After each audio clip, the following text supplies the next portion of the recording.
Donc vous êtes une des anciennes familles de Groslay. de Groslay et vous avez eu des aïeux qui étaient... Maire à différentes époques de Groslay. D'accord. Et vous avez arrêté votre activité Bon, je ne sais plus, en 80, j'ai arrêté. en Moi. 80. Ça devenait plus possible. Pour certaines raisons, j'avais des problèmes. Suite à l'Algérie, mal au dos. Donc il fallait que j'arrête. Je suis arrivé à la retraite, et j'ai stop terminé. Et vous aviez en surface, vous aviez combien de... On avait une vingtaine d'hectares. Sur Groslay, À nous, répartis sur Saint-Brice et Sarcelles. Saint-Brice et Sarcelles. Et la vente se faisait... On vendait nous-mêmes, on allait à Paris. J'ai commencé avec un de mes oncles, on vendait dans la rue Rambuteau, là, face à l'église Saint-Eustache. On avait les places dehors dans la rue. Ah, c'était de la vente directe déjà Oui, à l'époque. oui. Mais on avait déjà des grandes surfaces. On avait des Amois, on avait le comptoir français, on avait les grandes surfaces de l'époque. D'accord. Et vous avez des photos d'époque Non, pas tellement, non. Ah, c'est dommage. Non, j'en ai peut-être quelques-unes, faut que je regarde, mais ah si, j'en ai quelques-unes quand même. Alors, le but, c'est un petit peu pour retracer un petit peu l'histoire des vergers de Groslay. Vous avez des anecdotes à me raconter Vous aviez vos propres véhicules, vos camions pour... Alors, il y avait deux camions, une marque de l'époque, de Latil, contenant un qui a été emmené, réquisitionné par l'armée française, et qui a explosé en cours de route, paraît-il, devant quelqu'un de Groslay. Et puis, alors, le plus drôle, en 40, mon père était mobilisé, comme ses frères, ils étaient 3. On est parti ici à l'Exode. D'accord. On est parti, je crois, savoir une quinzaine de jours, 3 semaines, comme beaucoup de gens. Et quand on est revenu ici, alors j'avais 4 ans, quand on est revenu ici, toute l'avenue était pleine de véhicules allemands, des blindés, et l'état-major était dans la maison. Chez vous? Dans la maison, oui. Ah, d'accord. Il y avait une énorme Mercedes, comme on peut en voir des fois décapotable, dans la cour, avec des motos autour, des BMW certainement. Et moi, j'ai échappé au contrôle de ma mère. C'était chez moi. Il y avait 2 fels gendarmes dans l'entrée de la maison, avec leurs plaques, vous savez, ils avaient des plaques métalliques autour du cou. Ils m'ont laissé passer. Je suis rentré dans la maison. Dans la salle à manger, j'ai entendu du bruit, je suis allé voir, ils étaient au moins une dizaine. Ils se sont demandé, mais ce gosse, il sort d'où? Alors, et je vois toujours un grand type, pour moi, il était très grand. Et ça m'avait semblé drôle parce que sur son pantalon, il avait bottes de cheval, il avait une bande rouge.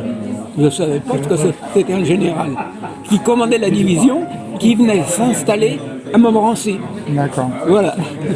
Alors, je suis sorti avec ce général qui s'est adressé aux 2 gendarmes, et puis je vois toujours un gendarme. Je n'ai pas compris ce qu'il disait, il parlait en allemand, mais il avait fait signe, il est arrivé, il y avait mon grand-père qui était dans l'entrée, il ne savait pas trop, ils avaient connu la guerre de 14, tout ça, alors, et on est allé au-devant de mon grand-père, et ce général, il parlait le français comme il faut. Hein. Il était, monsieur, c'est votre petit-fils. Quel était votre rapport par rapport aux Allemands, l'occupation? C'était... vous aviez quand même un rapport pas trop dur? C'était... Nous, ici, non, c'était pas... Disons pas... Il y avait des restrictions, ça c'est sûr, mais... Comme il y avait une commandature à Montmorency, on les voyait tous les jours. D'accord. Tous les jours. Alors, moi, j'avais 5 ans, 6 ans, vous savez, à cette époque-là, bon. Je vais revenir au niveau des vergers. Vous aviez quoi comme production? Des pommes et des poires? Vous aviez les deux? Surtout des poires. Surtout des poires. Donc, on commençait avec de la William Borerdi, et pas mal de comices et de pascrasam. D'accord. Je suppose qu'à l'époque, il n'y avait pas de traitement, ça restait naturel. Si, il y avait des traitements. On commençait, hein.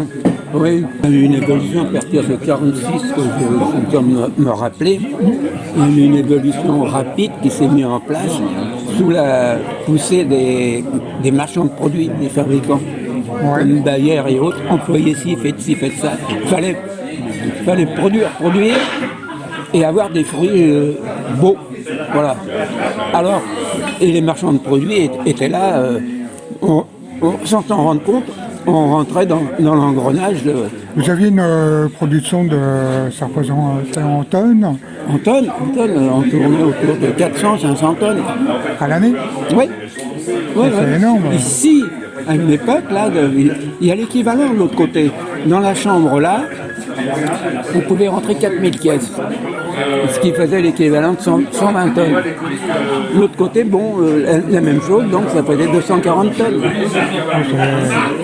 C'est énorme, énorme. Oui. Donc vous êtes le dernier de la génération Ah, des c'est fini. producteurs. C'est fini. C'est fini. D'accord. Alors là, il y en a encore 3. Merci chef. Il me reste encore 3 à Groslay. Donc 3 producteurs à Groslay. Et Rappelez-moi les noms. Donc il y a Plédo, Philippe Plédo, il y a je sais plus son nom, Gilet, et puis des ouches. D'accord. Voilà.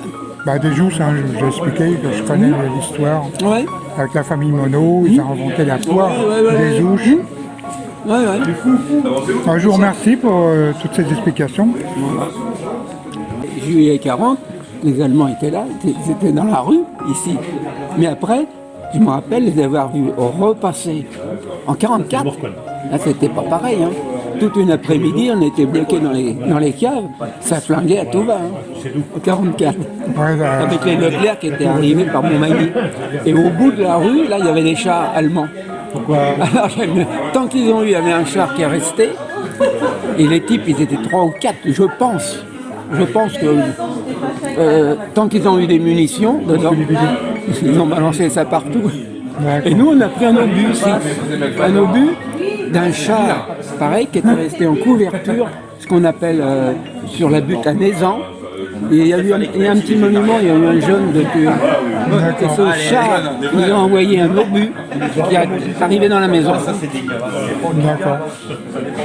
Je vous remercie. Dans un mois et demi, Donc en même temps que la production des vergers, en complément, il y avait des pivoines. Des pivoines. Voilà. Très bien. Mais, C'était vendu aux Halles à Paris. mais dans les vergers, en complément, entre Après, les rangs, on en a fait carrément en pleine terre. en pleine terre. D'accord. Ouais. Mais au départ, c'était entre les arbres. C'est ça que je vous pose la question. Donc c'était planté entre les arbres. Oui, au départ. Et dans l'évolution des choses, puisque ça se vendait bien, on en a fait en pleine terre. On allait jusqu'à 3 hectares. 3 hectares de pivoine. Très bien. Donc votre grand-père avait des vignes, arrière-grand-père, 1820, 1830. il avait des vignes dans les coteaux de Montmorency. Oui. Hein. Coteau D'accord. au-dessus de Groslay, Juste au-dessus de Groslay. qui est le coteau du prolongement de la colline de Montmorency en direction de Saint-Brice. Voilà. Et en 70, Groslay était envahi. Alors ils appelaient pas ça les Allemands, ils appelaient ça les gens, les Uhlans. Oui, alors ça c'est la guerre de 70. La guerre de 70. Et mon arrière-grand-père qui avait les vignes, quand il a appris que les premiers éclaireurs arrivaient sur Sarcelles, il est descendu dans sa cave, qui était assez grande à l'époque, et il a enlevé les cannelles sur les fûts de vin pour pas que la troupe en profite. Il a perdu tout son vin. D'accord, bah, c'est des anecdotes très intéressantes. Ouais. Je vous remercie encore. Puis je vais faire un petit article dans mon réseau sur ça. Alors vous me disiez qu'il y avait La résistance de Paris avait essayé de communiquer avec Londres. Ouais. Et là, Ils envoyaient des messages et souvent c'était quelqu'un qui, à l'époque, venait de Paris, il avait un message qui était caché dans le guidon du vélo. Il le portait ici à Groslay et à Groslay il y avait 2 spécialistes de l'époque. Le poste émetteur était caché dans le clocher de l'église. Les Allemands ont tourné, je m'en rappelle, un avion, ils l'avaient localisé mais ils n'ont jamais réussi à le prendre. C'était dans le clocher. D'accord. Ouais, ben, merci pour ces précisions. Celui qui est le quincaillier, Qui s'en occupait? Oui, qui était les manipulateurs du poste. Les Allemands l'auraient trouvé, ils les sortaient devant l'église, ils les flinguaient à l'époque. Je m'en doute. Hein.